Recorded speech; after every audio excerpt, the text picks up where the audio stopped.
International Criminal Court is now in session. Rodrigo Roa Duterte.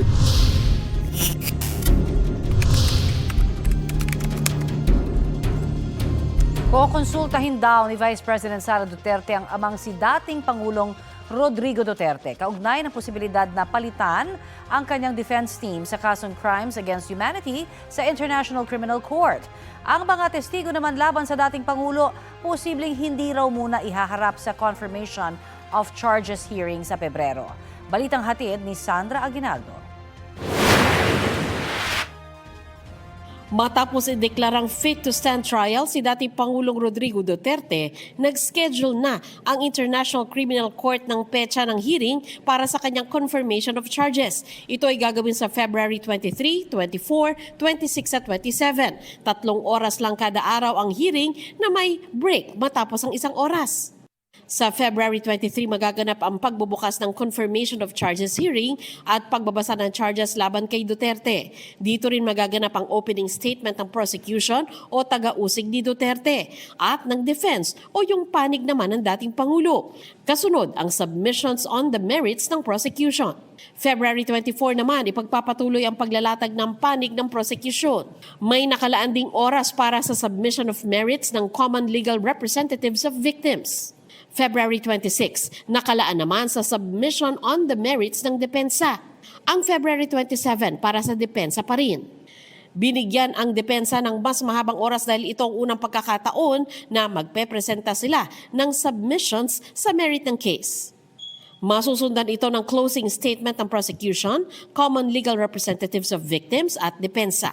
Ayon kay Attorney Gilbert Andres, isa sa mga abogadong itinalaga ng ICC para kumatawan sa mga biktima, ilalatag nila sa ICC ang mga anyay pinagdaanan at patuloy na paghihirap ng mga biktima at kanilang pamilya dahil sa drug war ni Duterte.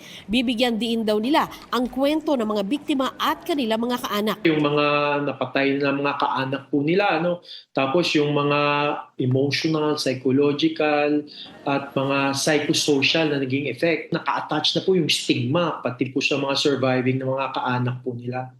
Kaya yung pong i-argue po namin, yung intergenerational harm po. Posible raw na hindi na muna nila iharap ang mga witness sa korte na gagawin daw nila sakaling matuloy sa mismong trial. Very rare na mayroong in-person na witness. Very rare na may live witness.